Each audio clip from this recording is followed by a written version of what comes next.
হরে কৃষ্ণ। বছরে দ্বাদশ মাসের মধ্যে একটা শ্রেষ্ঠ মাস হচ্ছে ফাল্গুন মাস। আগামীকাল সেই ফাল্গুন মাসের প্রথম দিন শুক্রবার, খুবই শুভ একটি দিন। এই দিনে কিছু করেন কিংবা না করেন, কিন্তু ভুলেও খেতে নেই এই খাবারগুলো। আজকের এ পর্বে আমরা জানার চেষ্টা করব ফাল্গুন মাসের প্রথম দিন যে খাবারগুলো ভুলেও খাওয়া উচিত নয়। পাশাপাশি শাস্ত্রে এই ফাল্গুন মাসের বিশেষ মাহাত্ম্য কথা বর্ণনা করা হয়েছে। আমাদের সকলেরই আজকের এই গুরুত্বপূর্ণ তথ্যগুলো জানা প্রয়োজন। সকলকে স্বাগতম জানাচ্ছি আমাদের এই ধর্মীয় তথ্যমূলক চ্যানেলে। আমরা চেষ্টা করি এরকমই সনাতন ধর্মের ধর্মীয় তথ্যগুলোকে আপনাদের সাথে উপস্থাপন করতে, শেয়ার করতে। তাই আসুন আগামী কিছুক্ষণ সময় একসঙ্গে ধৈর্য ধরে আজকের এই গুরুত্বপূর্ণ তথ্যগুলো জেনে নেই।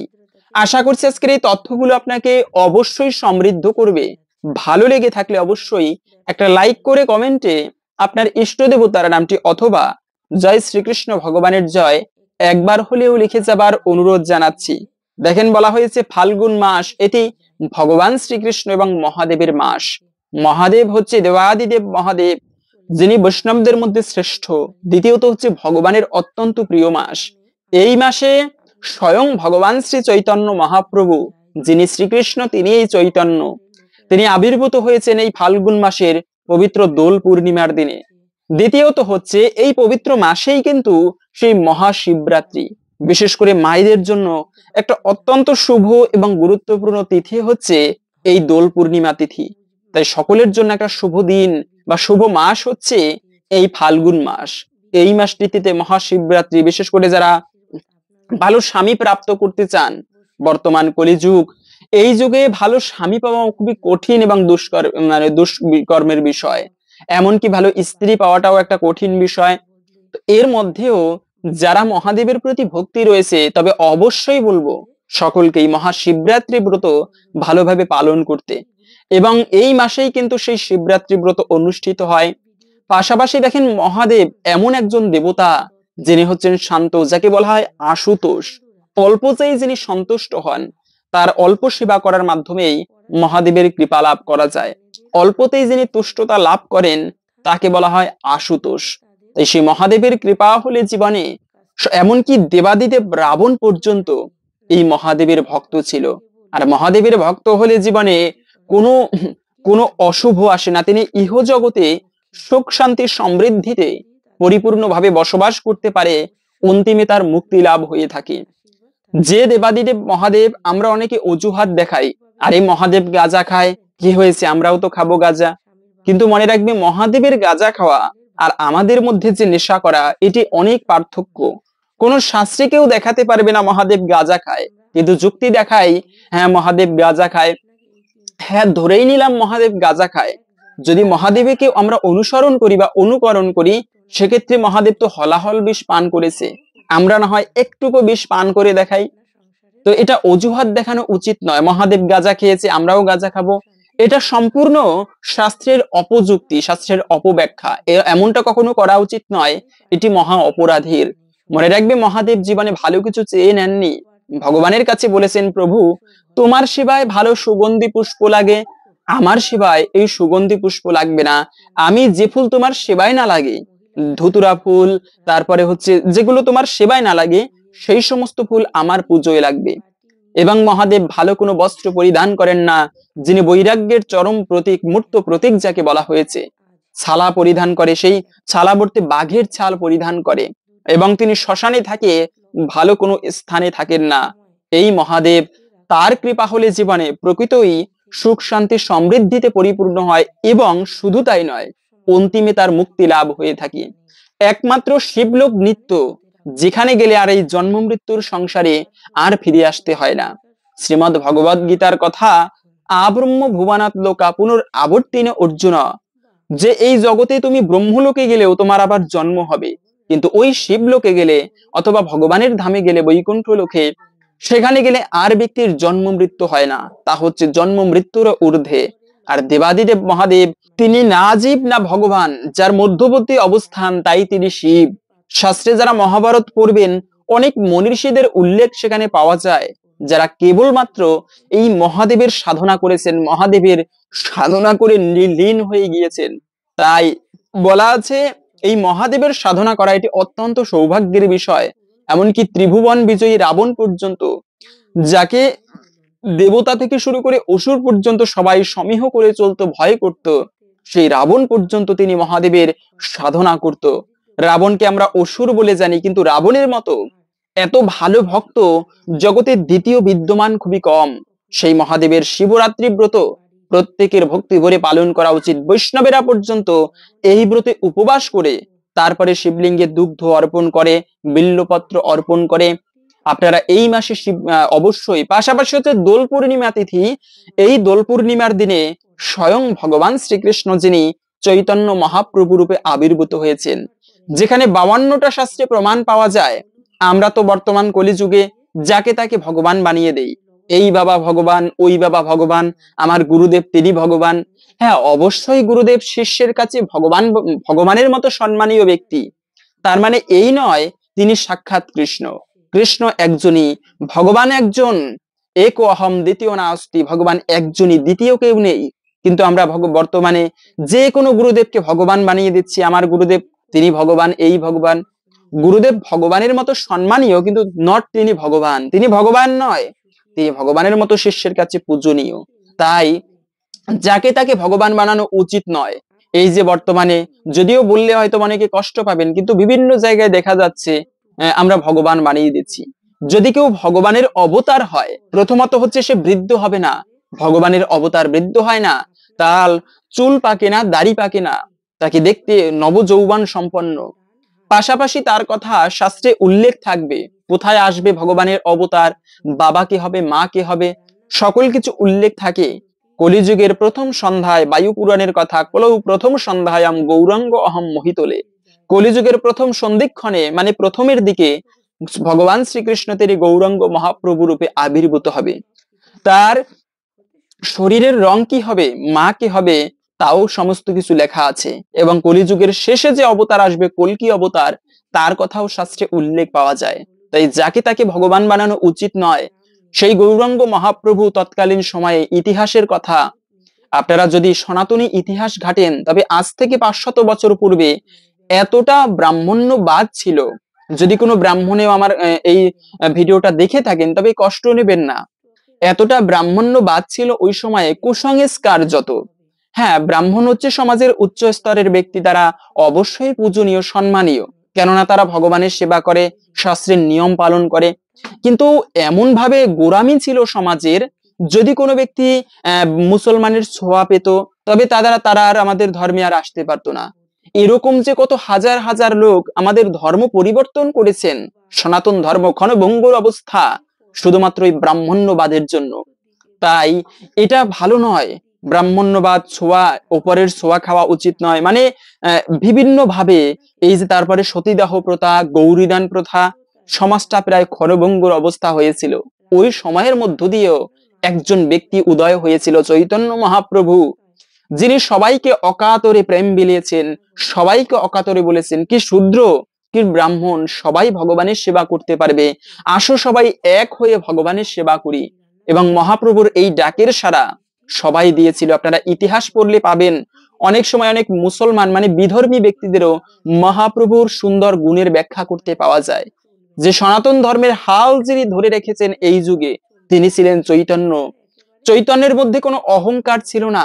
একে তো তিনি সাক্ষাৎ ভগবানের অবতার, কিন্তু সেই চৈতন্যের মধ্যে কোনো অহংকার ছিল না, তার মধ্যে কোনো পাণ্ডিত্যের অহংকার ছিল না। যে চক্রবর্তী সম্রাট স্বয়ং কেশব কাশ্মীরকে পরাজিত করেছিলেন মাত্র 16 বছর বয়সে, সেই কেশব কাশ্মীর সারা পৃথিবী থেকে পাণ্ডিত্য ডিগ্রি অর্জন করে, দিগ্বিজয়ী পাণ্ডিত্যের উপাধি অর্জন করে সেই বঙ্গদেশে এসেছিলেন নবদ্বীপে।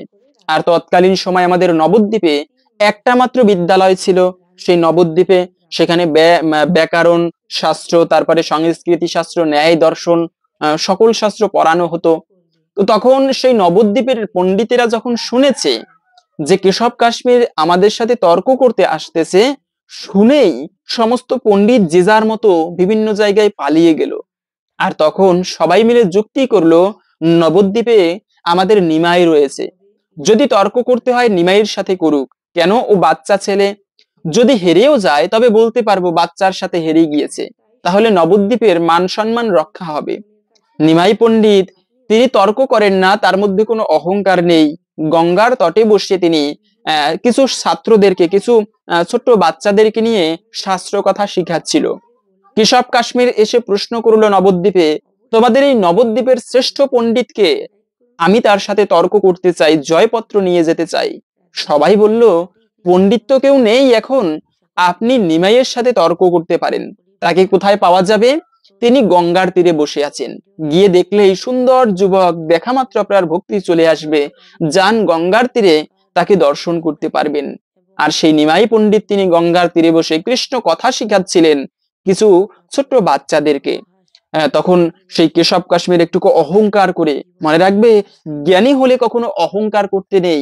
জগতে কত প্রকার অহংকার, সুন্দরী রূপ থাকলে, সুন্দর হলে তার একটা অহংকার, টাকা থাকলে, অনেক সম্পদ থাকলে তার একটা অহংকার, ভালো যদি কারো কোনো পদ থাকে, প্রতিষ্ঠা থাকে, তারও একটা অহংকার। অহংকার দিয়ে কি করবে? অহংকারী কখনো ভগবানের কৃপা লাভ করতে পারে না। সুন্দর কাহিনী তারও পাওয়া যায়। তবে এই অহংকার কেন করো? চাণক্য পণ্ডিতের কথা, আরে ভাই, জন্ম দিয়েছে অন্যজন, শিক্ষা দিয়েছে অন্যজন, এমনকি মৃত্যুর পরে তোমার মৃত শরীরটাকে তুমি বহন করতে পারবে না, বহন করে নিয়ে যাবে অন্যজন। তবে তোমার কিসের এত অহংকার? কখনো অহংকার করা উচিত নয়। তাই এই নিমাই পণ্ডিত তখন অহংকারী নয়, একেবারে সুন্দরভাবে শিখাচ্ছিল শাস্ত্র। আর কেশব কাশ্মীর অহংকারের বেশে যাচ্ছিল, আমি পণ্ডিত, মনের মধ্যে একটা গর্ব নিয়ে, একটা ভার নিয়ে যাচ্ছিল। দূর থেকে যখন দেখেছে নিমাই পণ্ডিতকে, এত সুন্দর যুবক, দেখা মাত্র বুঝতে পেরেছে এই সাধারণ কোনো পুরুষ নয়, দিব্য পুরুষ। দূর থেকে একটা প্রণাম মনে মনে করলো। নিমাই পণ্ডিত এত সুন্দর ছিল। গিয়ে বলল, তুমি কি নিমাই? হ্যাঁ প্রভু, আমি নিমাই। আপনি কে? আমি কেশব কাশ্মীর, দিগ্বিজয়ী পণ্ডিত। আমি তোমার সাথে তর্ক করব, একটুকু অহংকারের সহিত। আমি তোমার সাথে তর্ক করব। তো বলে, প্রভু আমি তর্ক করার জন্য জ্ঞান অর্জন করিনি, জ্ঞান তর্ক করার জন্য নয়। মনে রাখবে, তর্কের দ্বারা কখনো প্রকৃত সিদ্ধান্তে আসা যায় না। এজন্যই শাস্ত্রে বলা আছে, পাত্রাধার তৈল কিংবা তৈলাধার পাত্র, এই নিয়ে তর্ক করে সপ্ত দিবারাত্র। এই যে তর্ক এমন একটা জিনিস, তর্কের মাধ্যমে কখনো ভালো সিদ্ধান্তে আসা যায় না। জানি আমার বিষয়টা খারাপ, তারপরেও তর্ক করি। তো এই প্রদীপের, এই যে প্রদীপ জ্বলে, তার কোন ধার সলতের, কোন ধার আগে, কোন ধার পিছে, নবদ্বীপের পণ্ডিতেরা এই নিয়ে 7 রাত্র তর্ক করেছে, কিন্তু সিদ্ধান্তে আসতে পারেনি। এমন হচ্ছে তর্ক। তাই তর্ক কখনো উচিত নয় করা। মহাপ্রভু বললেন, নিমাই বললেন যে আমি তর্ক করতে চাই না, আপনি জয়পত্র নিতে হয় নিয়ে যান, আমি লিখে দিচ্ছি, কিন্তু আমি তর্ক করব না। কেশব কাশ্মীর বললেন, না, আমি বিনা যুদ্ধে জয়পত্র নেব না, তুমি আমার সাথে তর্ক যুদ্ধ করো। মহাপ্রভু অনেক বলার পরে যখন শুনলেন না, তখন কেশব কাশ্মীর বললেন যে আচ্ছা, তুমি আমার সাথে তর্ক করতেই হবে। নিমাই পণ্ডিত বললেন, প্রভু যেহেতু আপনি তর্ক করবেন, তো এই যে প্রবাহিত গঙ্গা, এই গঙ্গা নদীর মহিমা আপনি বর্ণনা করুন। আর কেশব কাশ্মীর, যার জিহ্বাগ্রে মা সরস্বতীর একটা বর ছিল, তোমার জিহ্বায় সবসময় আমি বাস করব। কেশব কাশ্মীর সুন্দর ছন্দে ছন্দে গানের সহিত, আমরা একটা কবিতা লিখতে গেলে কত চিন্তা করে লিখতে হয়, কত ভুল যায়, অনেক সময় নিয়ে একটা কবিতা লিখতে হয়। কিন্তু কেশব কাশ্মীর, সেই কবিতা যদি আবার সংস্কৃত ভাষায় হয়, তাহলে কত কঠিন, আবার ছন্দে লিখতে হবে। কেশব কাশ্মীর কোথাও থেকে মুখস্থ করে নয়, 100 শ্লোক গানের সুরে সুরে, ছন্দের সুরে সুরে তৎক্ষণাৎ গঙ্গা দেবীর মহিমা কীর্তন করলো। সমস্ত নবদ্বীপের বড় বড় পণ্ডিত সেখানে উপস্থিত। কেশব কাশ্মীরের এত সুন্দর ছন্দ এবং ব্যাকরণ শাস্ত্রের জ্ঞান, সংস্কৃত ভাষা শুনে সবাই অবাক হয়ে গেল, সবাই জয়ধ্বনি করতে লাগলো কেশব কাশ্মীরের। কেশব কাশ্মীর তখন বলতে লাগলো যে, নিমাই, এত সুন্দর করে আমি গঙ্গা দেবীর মহিমা কীর্তন করলাম, তো তুমি তো এই শ্লোকের মধ্যে কোনো ভুল পাবে না, বলো বলো এর গুণ কি রয়েছে, কি কি গুণ পাবে এর মধ্যে?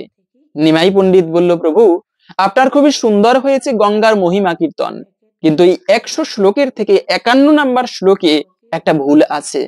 শুনেই তো কেশব কাশ্মীরের মনে চমক মেরে উঠলো, আরে আমি এত শ্লোক বললাম, ঝড়ের বেগে কেউ আমার শ্লোকের ভুল ধরার সামর্থ্য নেই।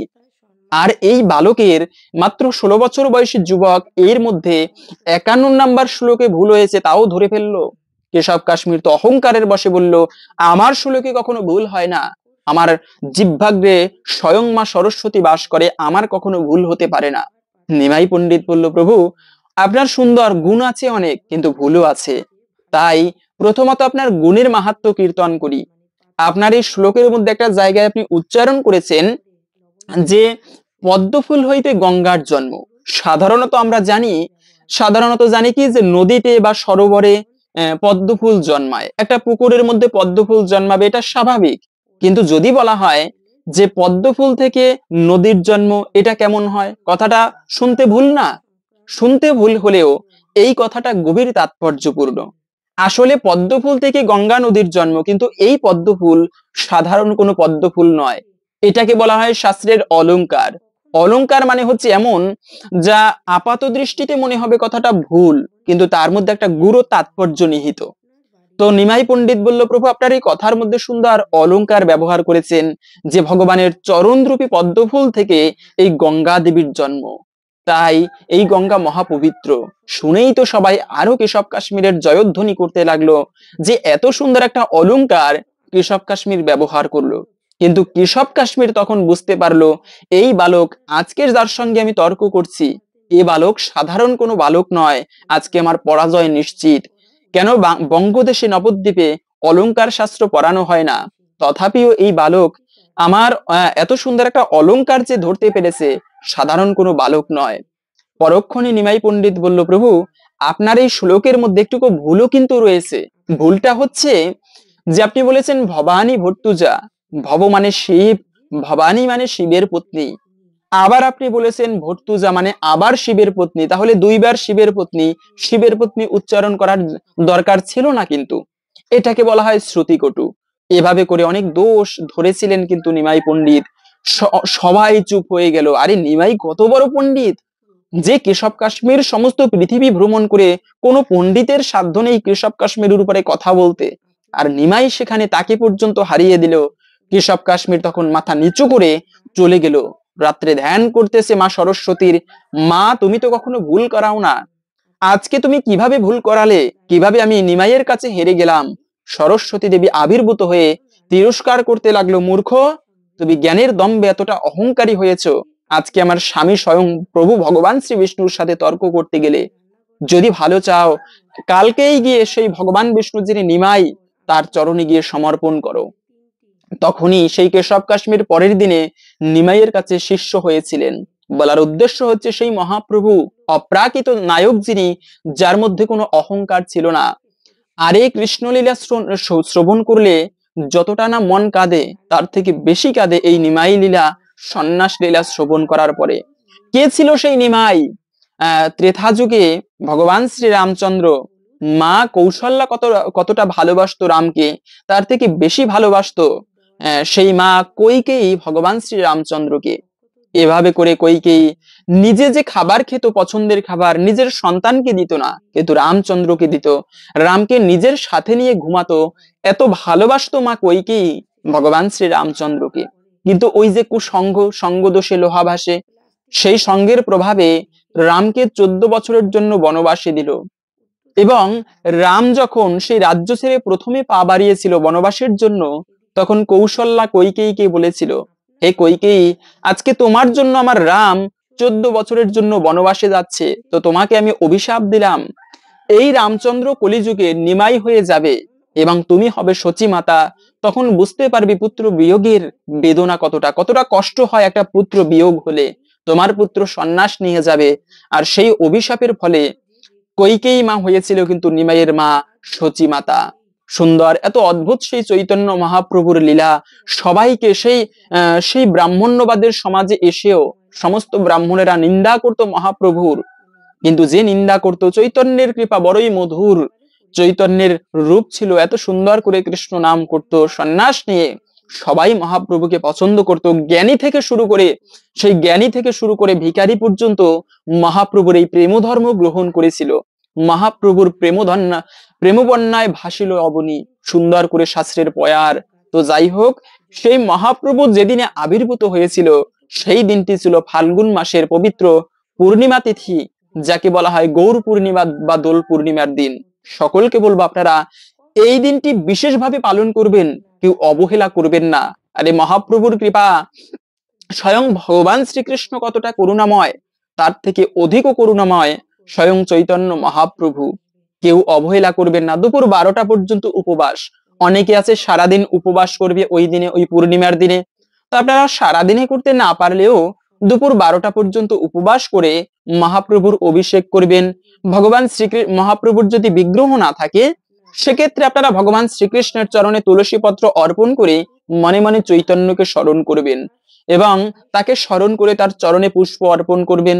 জীবনে ভক্তি ভিন্ন কিচ্ছু নেই, ভগবান শ্রীকৃষ্ণ ভিন্ন কিচ্ছু নেই। তাই চৈতন্য মহাপ্রভু তিনি সেই কৃষ্ণকে পর্যন্ত প্রাপ্তি করিয়ে দিতে পারে। আপনারা সবাই এই দিনটি বিশেষ করে পালন করবেন। পাশাপাশি হচ্ছে এই মাসে যদি কেউ কৃষ্ণ সেবা করে, এটি সর্বোত্তম বলা হয়েছে এই ফাল্গুন মাসে কৃষ্ণের সেবা করা। মনে রাখবে এই ফাল্গুন মাস হচ্ছে ভগবান শ্রীকৃষ্ণ এবং প্রভু শিবের অত্যন্ত প্রিয় মাস। তাই এই মাসে কৃষ্ণ পুজো করা এটি সর্বোত্তম। জীবনে দুর্ভাগ্য দূরীভূত হয় এবং সৌভাগ্যের উদয় হয়। তাই সবাই আপনারা এই মাসে কৃষ্ণের পুজো করবেন। আর যে কৃষ্ণ ভগবান এতটা করুণাময়, ভগবান শ্রীকৃষ্ণের কাছে যে শত্রু হয়েও গিয়েছে তাকেও ভগবান কৃপা করেছেন। পুতনা রাক্ষসী ভগবানকে মাত্র ভগবান আবির্ভূত হয়েছেন 4 মাস বয়সে। পুতনা রাক্ষসী ভগবানকে বধ করতে গিয়েছেন। নিজের স্তনের মধ্যে যে ভয়ানক কালকূট মিশ্রিত বিষ, হলাহল বিষ, সেই স্তনের মধ্যে রেখে কৃষ্ণকে পান করতে গিয়েছিলেন, যাতে কৃষ্ণ সেই স্তন পান করে দেহত্যাগ করে, মানে কৃষ্ণকে বধ করবে। কিন্তু পুতনা রাক্ষস তো আর জানতো না এ হচ্ছে স্বয়ং ভগবান, আর ভগবানকে কারো সামর্থ্য নেই হত্যা করার। তাই পুতনা রাক্ষসী বিষ পান করিয়েছিল, স্তন পান করিয়েছিল। ভগবান শ্রীকৃষ্ণ কি করলো? সেই স্তনের মাধ্যমে পুতনা রাক্ষসীর প্রাণ বায়ুকে শুষে নিল। কিন্তু মরার আগে পুতনা রাক্ষসীর একটা ইচ্ছা হলো, হে ভগবান, তুমি যদি একদিনের জন্য হলেও আমার সন্তান হতে। তাই পুতনা রাক্ষসীকে মাতৃপদ দান করেছিল। অহবকিয়ম স্তন কালকুটাম জিগাংশয়া অপায়ত ওপি অসাধ্যি লেবে গতিম ধাত্রী উচিতম তত কম্বা দয়ালুম শরণাম ব্রজেত। আরে এর থেকে কি দয়ালু আছে? শাস্ত্রে ভাগবত পুরাণের এই শ্লোক, যে পুতনা রাক্ষসী ভগবানকে হত্যা করার জন্য গিয়েছেন তাকেও ভগবান মাতৃপদ দান করলো। সেই ভগবান কতটা করুণাময়। সেজন্য আমরা ভগবানের কাছে 1 হাত বাড়াবো, ভগবান 10 হাত আমাদের জন্য বাড়িয়ে দেয়। কিন্তু আমরা বাড়াতে জানি না। আমরা কেবল ভাগ্যের উপরে বসে থাকি, আরে আমার ভাগ্য নেই, ভগবান আমাকে দেয় না। এজন্য করে কিছু পেতে হয়। কাকে কৃপা বলে? কৃপা মানে হচ্ছে কিছু করে কিছু পেতে হয়, এজন্য বলে কৃপা। এখন আমি কিছু করব না, ভগবান কৃপা করো কৃপা করো, এরকম শতবার কিছু করলেও কিচ্ছু হবে না। ভগবান কৃপা তাকেই করে যে ব্যক্তি ভগবানকে আকুল প্রাণে ডাকে, ভগবানের পুজো করে। শত্রু হয়ে গেলেও ভগবান তাকে কৃপা করে। আরে কোনো ধনীও ভগবানকে প্রাপ্ত করতে পারবে না, কোনো গরিবও ভগবানকে প্রাপ্ত করতে পারবে না, যদি না সে কৃষ্ণ ভজে। জগতের পিতা কৃষ্ণ জেনা ভজে ভাব, পিতৃদহি পাতকীর জন্মে জন্মে তাপ। কি শৈব শাক্ত গানপত্য যেই হোক না কেন, হতে পারে আপনি কালীর উপাসনা করেন, হতে পারে আপনি শিবের উপাসনা করেন, কিন্তু সর্বোত্তম হচ্ছে ভগবান বিষ্ণুর পুজো করা। যা স্বয়ং মহাদেব বলেছেন, আরাধনানাম সর্বেশাম বিষ্ণুর আরাধনাম পরম তস্মাৎ পরতরম দেবী তদিয়ানাম সমর্চনাম। তাই এই ফাল্গুন মাস বড়ই পবিত্র মাস। এই মাসে যারা দুর্ভাগ্য দূরীভূত করতে চান, সকলকে বলবো আপনারা ভক্তি এবং শ্রদ্ধার সহিত এই মাসটি পালন করবেন। যে একাদশী ব্রত আসে তা পালন করবেন, শিবরাত্রি পালন করা উচিত, তারপরে দোল পূর্ণিমা তিথি অবশ্যই সকলে কিছু করেন কিংবা না করেন এই মাসে দোল পূর্ণিমা পালন করবেন। পাশাপাশি হচ্ছে এই মাসে কিন্তু অবশ্যই প্রতিদিন আপনারা শিবের পুজো করবেন, যাতে আমরা প্রথমে বলেছি শিব পুজো করার মাধ্যমে জীবনে সকল দুর্ভাগ্য দূরীভূত হয় এবং ঐশ্বর্য প্রাপ্তি হয়। তবে এই ফাল্গুন মাসে কিছু কার্য আমাদের ভুলেও কখনো করা উচিত নয়, যার মধ্যে প্রথমত হচ্ছে যে ঋণ দেওয়া নেওয়া করা উচিত নয়। মনে রাখবে, ঋণ, রোগ এবং অগ্নি তিনটাই ভয়ানক বিষয়। এদেরকে যত রেখে দিবে তত আরো বৃদ্ধি পায়। তাই আগুনও যেমন ভয়ানক, তেমনি ঋণ।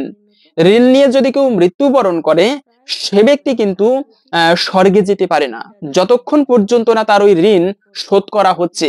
সেজন্য আমাদের পাশ্চাত্য ধর্মাবলম্বীদের সুন্দর একটা নিয়ম রয়েছে, যদি বাবা মা মারা যায় তবে মুসলমানের মধ্যে দেখবেন জিজ্ঞাসা করে যে আপনারা কেউ টাকা পয়সা পাবেন কিনা আমার বাবার কাছে, আমার মায়ের কাছে। কেননা ঋণ থাকলে কিন্তু সে স্বর্গে যেতে পারে না, দিব্যলোকে যেতে পারে না। সন্তানের হলেও সেই সন্তানের ঋণ বাবার ঋণ দেওয়া উচিত, শোধ করে, না হলে কিন্তু সে কষ্ট পায়। এমনকি সেই পিতামাতারও অনেক সময় কুকুর বিড়াল হয়ে হলেও সেই ঋণ শোধ করতে হয়। তাই ঋণ নিয়ে কখনো দেহত্যাগ করা উচিত নয়, এটি মহা পাপের বলা হয়েছে। সেজন্য ঋণ কখনো ভালো নয়। বিশেষ করে ঋণ দেওয়া নেওয়া করা হলে এতে কিন্তু লক্ষ্মী দেবী রুষ্ট হয়। তাই অন্ততপক্ষে এই ফাল্গুন মাসে চেষ্টা করবেন। এখন অনেক সময় অতি প্রয়োজনে লাগতে পারে, হসপিটালে কেউ ভর্তি রয়েছে, টাকা লাগবেই, সেক্ষেত্রে বিষয়টা ভিন্ন। কিন্তু ঋণ যতটা সম্ভব কমানো উচিত, ঋণ দেওয়া নেওয়া করা। পাশাপাশি হচ্ছে এই মাসে ঝগড়া করা উচিত নয়। আর একটা বিষয় হচ্ছে ঝগড়া করা। মনে রাখবে, বাড়িতে আপনি যতই লক্ষ্মী পুজো করি না কেন, যদি অপশব্দ প্রয়োগ করা হয়, খারাপ ভাষা প্রয়োগ করা হয়, বাড়িতে ঝগড়া করা হয়, চিৎকার চেঁচামেচি করা হয়, তাহলে কিন্তু সহজে ভগবানের কৃপা লাভ করা যায় না। যতটা সম্ভব চেষ্টা করবে ঝগড়া দ্বন্দ্ব এগুলোকে এড়িয়ে চলতে। এটি সবসময়ের জন্যই খারাপ বা ভালো নয়। ঝগড়া করা এটি অশুভ বলা হয়েছে।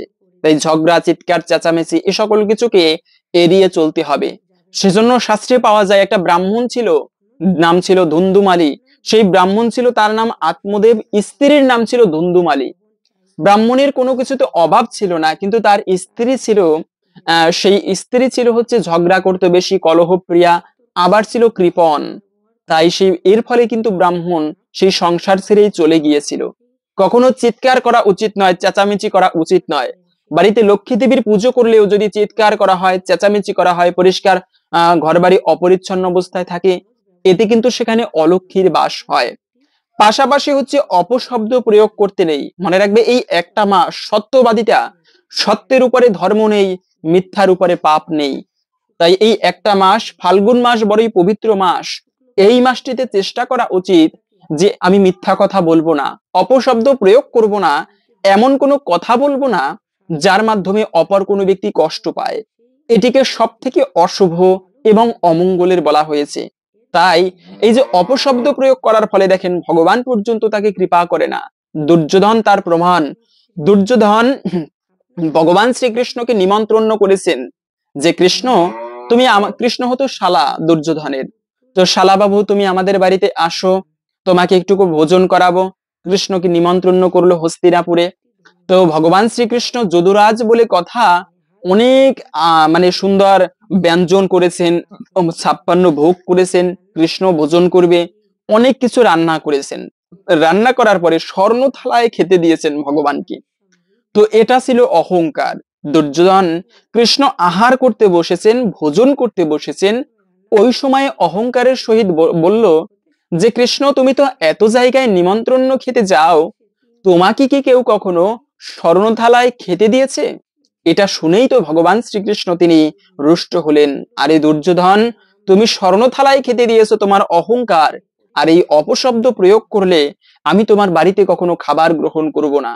দুর্যোধন এত রাজভোগ তা না গ্রহণ করে তিনি একদিন নিমন্ত্রণ করেছিল বিদুর যে কৃষ্ণ, আমাদের বাড়িতে একদিন যেও, তোমার কাকিমার বড় ইচ্ছে তোমাকে একটুকু নিজের হাতে সেবা দিবে।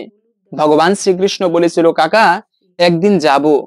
আর সেই কৃষ্ণ আজকে দুর্যোধনের বাড়িতে না খাবার খেয়ে তিনি বিদুরের বাড়িতে উপস্থিত। বিদুর গিয়েছে স্নান করতে, তার স্ত্রী তিনি ঠাকুর পুজো করছেন। এমন সময় খেয়াল করলেন, পিছন থেকে কৃষ্ণ ডাক দিলেন, ও কাকিমা, আমার খুবই ক্ষুধা পেয়েছে, আমাকে কিছু খেতে দাও।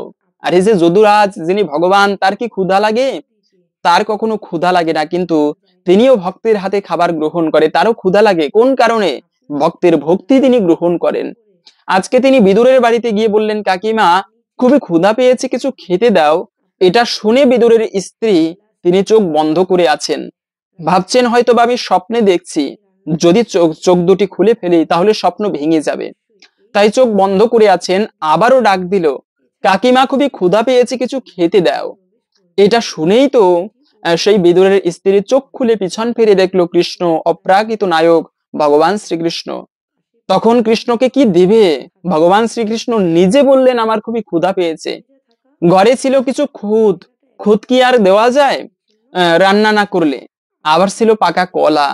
তো কলা আছে, কলাটাকে নিয়ে সেই বিদুরের স্ত্রী কৃষ্ণের প্রতি এতটা, তিনি কৃষ্ণকে দেখে এতটা বাহ্যিক জ্ঞান হারিয়ে ফেলেছেন, তিনি কলার মূল অংশটাকে ছুলে ফেলে দিচ্ছেন আর কলার খোসাটাকে ভগবান শ্রীকৃষ্ণকে খেতে দিচ্ছেন। কৃষ্ণ ভগবান সেই কলার ছোলা খাচ্ছেন। ওইদিকে একটা ছোট্ট বাচ্চা দেখেছে যে বিদুরের বাড়িতে কৃষ্ণ এসেছে। ছোট্ট বাচ্চা দৌড়ে গিয়ে বিদুরকে খবর দিল যে দাদু, আজকে তোমাদের গৃহে স্বয়ং ভগবান শ্রীকৃষ্ণ এসেছে। শুনেই তো বিদুর তিনি যেভাবে স্নান করতেছিল উলঙ্গ অবস্থায়, কাপড়টাকে কাঁধে করে নিয়ে সেইভাবে চলে আসলো। এসে দেখতেছে তার স্ত্রী ভগবানকে কলার ছোলা খেতে দিচ্ছে। তাড়াতাড়ি থামিয়ে, এই তুমি কি খেতে দিচ্ছে, দাঁড়াও, ভগবান কি তুমি কলার ছোলা দিচ্ছ? আরে জানো না ভগবান তিনি, তাকে কলার ছোলা দিতে নেই। তখন স্ত্রী দেখলো আরে এটা কলার ছোলা তো দেওয়া উচিত নয়। কৃষ্ণ তখন বিদুরকে থামিয়ে বলল, কাকা তুমি থামো, আমি এই কলার ছোলাও খাই না, কলাও খাই না, আমি খাই ভক্তি। যে স্থানে ভক্তি নেই সেখানে আমি কিছু গ্রহণ করি না। বিদুরের স্ত্রী তো বুঝতে পারলো আমার ভুল হয়েছে, কিন্তু স্বামীকে বলল, ওগো আমি না হয় ভুল করে কলার ছোলা খেতে দিচ্ছি, কিন্তু তুমি দেখো কিভাবে এসেছো। বিদুর দেখলো তিনি উলঙ্গ হয়ে এসেছে। দুজনের বাহ্যিক চেতনা ফিরে আসলো। বলার উদ্দেশ্য হচ্ছে, এ হচ্ছে ভগবান। তার কি কখনো ক্ষুধা লাগে ভগবানের? কখনো ক্ষুধা লাগে না, কিন্তু তিনি প্রকৃতই লীলা করেন। শাস্ত্রে শ্রীমদ্ ভগবদ গীতার কথা, নবম অধ্যায়ের 25 নম্বর শ্লোক, পত্রম পুষ্পম ফলম তয়ম ইয়মে ভক্তা প্রযচ্ছতি তদহম ভক্ত পরিতমস্মামি প্রযতাত্মনঃ। যদি কোনো ব্যক্তি পত্র পুষ্প ফল জল ভক্তির সহিত আমাকে অর্পণ করে, তবে ভক্তের সেই ভক্তিপ্লুত উপহার প্রীতি সহকারে গ্রহণ করি। তাই সেই ভগবান ভক্তের উপহার হতে পারে ব্যক্তি গরিব, কিন্তু যথাসাধ্যভাবে যদি সেবা দেয় তবে ভগবান তাই কিন্তু গ্রহণ করে থাকে। তাই এই মাসে আপনারা চেষ্টা করবেন সেই ভগবানের নাম সংকীর্তন করতে, এবং ঝগড়া করা উচিত নয়, অপশব্দ প্রয়োগ করা উচিত নয়। পাশাপাশি বাড়িঘর কখনো অন্ধকার রাখতে নেই। মনে রাখবে অলক্ষ্মী সেখানেই বাস করে যেখানে বাড়িঘর অন্ধকার অবস্থায় থাকে। তাই এই কার্যটা কখনো করা উচিত নয়। বাড়িঘর যেন অন্ধকার অবস্থায় না থাকে, এতে অলক্ষ্মীর বাস হয়। এবং বাসন কোসন আমরা আর একটা কাজ করি, ঘর বাড়ি পরিষ্কার রাখি না, বাসন কোসন সেই এঁটো বাসন রেখে দেই।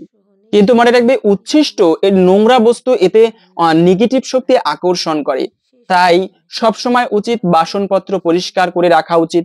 এমনকি রাত্রে খাবার খেয়ে সম্ভব হলে ওই সময়ই বাসনপত্র পরিষ্কার করে রাখা উচিত। তো এখন আমরা জেনে নিচ্ছি ভিডিওর মূল প্রসঙ্গ। এই ফাল্গুন মাসের প্রথম দিন শুক্রবারে যে খাবারগুলো ভুলেও খাওয়া উচিত নয়, তবে তার পূর্বে শাস্ত্রে এই ভগবান শ্রীকৃষ্ণ নারদ মুনিকে শিক্ষা দিয়েছেন অহংকার হলে কি হয়।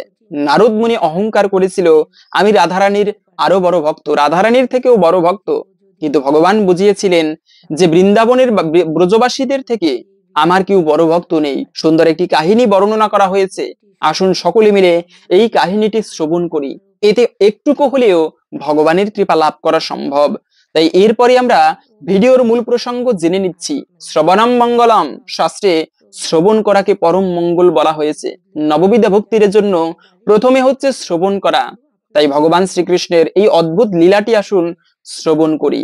রাধা কৃষ্ণ একই, তারা দুজনে একই সত্তা, অর্থাৎ তাদের দুজনের একই আত্মা। তারা দুটি দেহ ধারণ করেছে লীলা করার জন্য। রাধারানীর লীলাতে দেখিয়েছেন যে কিভাবে শ্রীকৃষ্ণকে ভালোবাসতে হয়, কিভাবে তাকে সেবা যত্ন করতে হয়, এবং কিভাবে সবকিছু ত্যাগ করে তার প্রতি সমর্পিত হতে হয়। যারা রাধারানীকে একজন সাধারণ মহিলা বলে মনে করে অথবা তাকে শ্রীকৃষ্ণের প্রেমিকা বলে মনে করেন, তারা সত্যিই খুবই ভুল করেন। রাধাকৃষ্ণ একই। রাধা হলেন শ্রীকৃষ্ণের প্রকৃত এবং শ্রেষ্ঠ ভক্ত, আর ভগবানের থেকে ভক্ত বড়। তাই শ্রীকৃষ্ণ সবসময়ই রাধারানীকে তার পাশে রাখেন। শুধু তাই নয়, শ্রীকৃষ্ণের নামের আগে রাধারানীর নাম নিলে ভগবান শ্রীকৃষ্ণ খুবই প্রসন্ন হন, কারণ তিনি বলে গিয়েছেন আমার থেকে আমার ভক্ত বড়। এবং নারদ মুনি একদিন এভাবে করে তিনি অহংকার করলেন যে আমি হচ্ছি রাধারানীর থেকেও শ্রেষ্ঠ ভক্ত। রাধারানীর নাম শ্রীকৃষ্ণের নামের আগে নেওয়া হয়, আর তিনি সবসময় ভগবান শ্রীকৃষ্ণের পাশেই থাকেন এবং তাকে বলা হয় শ্রেষ্ঠ ভক্ত। আর এই সব কারণের জন্য দেবর্ষি নারদের খুবই অহংকার হয়েছিল। তিনি বলেন, আমিও তো ভগবানের একনিষ্ঠ ভক্ত, তাহলে রাধারানীকে শ্রেষ্ঠ ভক্ত বলা হয় কেন, আমাকে কেন নয়?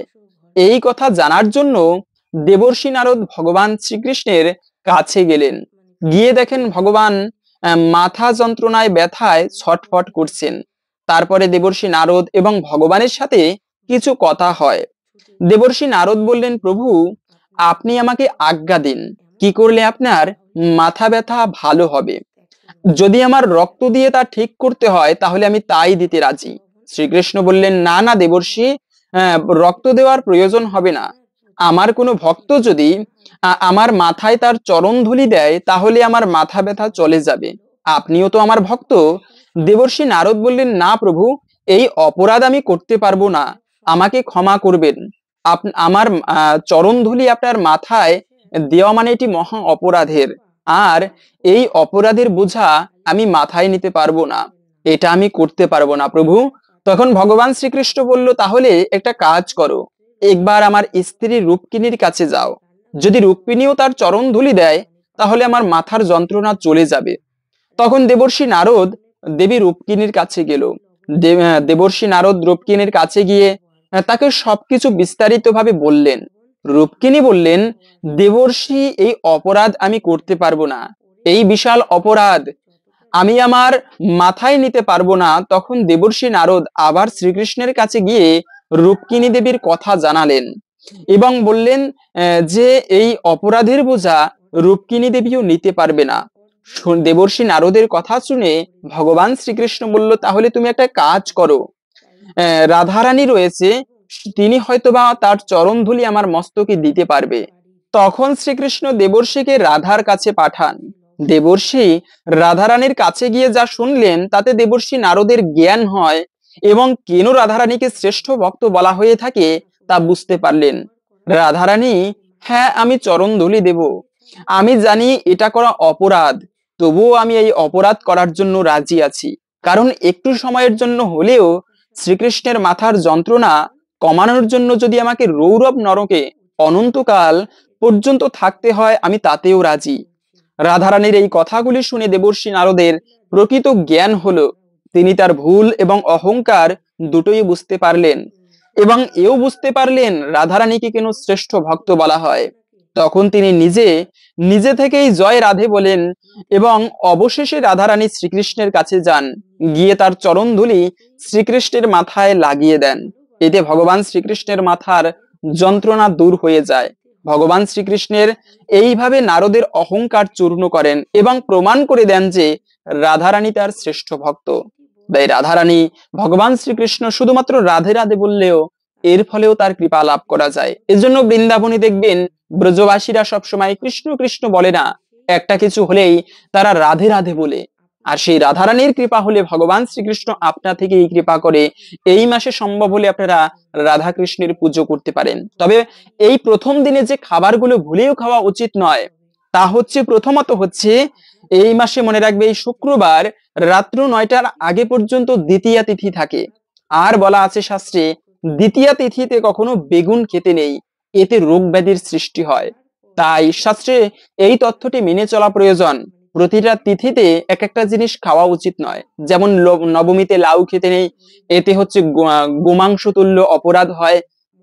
তাই দ্বিতীয়া তিথিতে বেগুন খাওয়া উচিত নয়, এটিকেও অপরাধের বলা হয়েছে। দ্বিতীয়ত হচ্ছে এই মাসে সকলের উচিত কৃষ্ণ প্রসাদ গ্রহণ করা। শাস্ত্রে বলা আছে, প্রসাদে সর্বদুঃখানাম হানিরস্য পূজায়তে, প্রসাদের মাধ্যমে সমস্ত দুঃখ দূরীভূত হয়। তবে প্রসাদ গ্রহণ করতে না পারলে, নিরামিষ খাবার খেতে না পারলে আপনারা চেষ্টা করবেন আমিষ খাবার ভক্ষণ না করতে। মাছ মাংস এগুলোকে যতটা সম্ভব কিছু শুভ মাসে শুভ দিনে এড়িয়ে চলা উচিত। সবশেষে হচ্ছে অনেকে নেশা করে, কিন্তু এই একটা মাস চেষ্টা করুন নেশাকে বর্জন করতে। এমনিতেও নেশা ভালো নয়, স্বাস্থ্যের জন্য ক্ষতিকর। তার উপরে আবার বলা হয়েছে নেশা করলে এতে কিন্তু, বিশেষ করে ফাল্গুন মাস তারপরে কার্তিক মাস, এই সমস্ত মাসে নেশা করা এটি অশুভ। মানুষ পারে না এমন কিছু নেই। চেষ্টা করুন এই মাসে নেশা না করতে।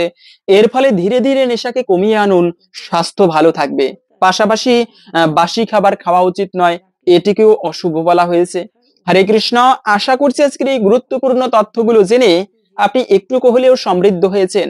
ভালো লেগে থাকলে অবশ্যই একটা লাইক করে কমেন্টে আপনার ইষ্ট দেবতার নামটি অথবা জয় শ্রীকৃষ্ণ ভগবানের জয় একবার হলেও লিখে যাবার অনুরোধ জানাচ্ছি। ভগবানের কৃপায় সকলের জীবনে মঙ্গল হোক এই কামনা করে আজকের ভিডিওটি এখানে সমাপ্ত করছি। হরে কৃষ্ণ। চারিপাশে কোনো ময়লা থাকা চলবে না, ভেজা মানে ভেজা থাকা চলবে না, জায়গাটা একেবারে পরিষ্কার পরিচ্ছন্ন হওয়া উচিত। আমরা যেমন আমাদের পুজো ঘরে প্রতিমা রাখি, তেমনি পবিত্র রাখতে হবে। এরপর এটি 30 দিন আপনার রান্নাঘরে থাকতে দিন, এবং 30 দিন পরে আপনি এটি কোনো গাছে বা জলে প্রবাহিত করুন এবং তারপরে আবার শুক্রবার বেছে নিন এবং গ্লাসটি এইভাবে ভর্তি করে রাখুন। কমপক্ষে 3 মাস আপনার রান্নাঘরে রাখুন। দেখবেন আপনার সংসারের সব কিছু ঠিকঠাক হতে শুরু করবে, টাকা পয়সা আসবে এবং সঞ্চয় হবে, ব্যবসা ফুলে ফেটে উঠবে, পরিবারের কোনো সমস্যা থাকবে না। এরপর আপনি যদি চান তবে এটিকে আপনার রান্নাঘরে সারা বছর রাখতে পারেন। এটা খুব কঠিন কাজ নয়। তার তাই সকল মা বোনেদের বোনের কাছে অনুরোধ, আপনি অবশ্যই এই প্রতিকারটি চেষ্টা করে দেখুন। তো বন্ধুরা, আজকের ভিডিওটি এখানেই শেষ করছি। তো আজকের ভিডিওটি কেমন লেগেছে অবশ্যই কমেন্ট করে বলবেন, আর যদি ভালো লেগে থাকে তাহলে অবশ্যই সাবস্ক্রাইব করতে ভুলবেন না। লাইক করুন, কমেন্ট করুন, শেয়ার করুন। ভালো থাকুন, সুস্থ থাকুন। রাধে রাধে।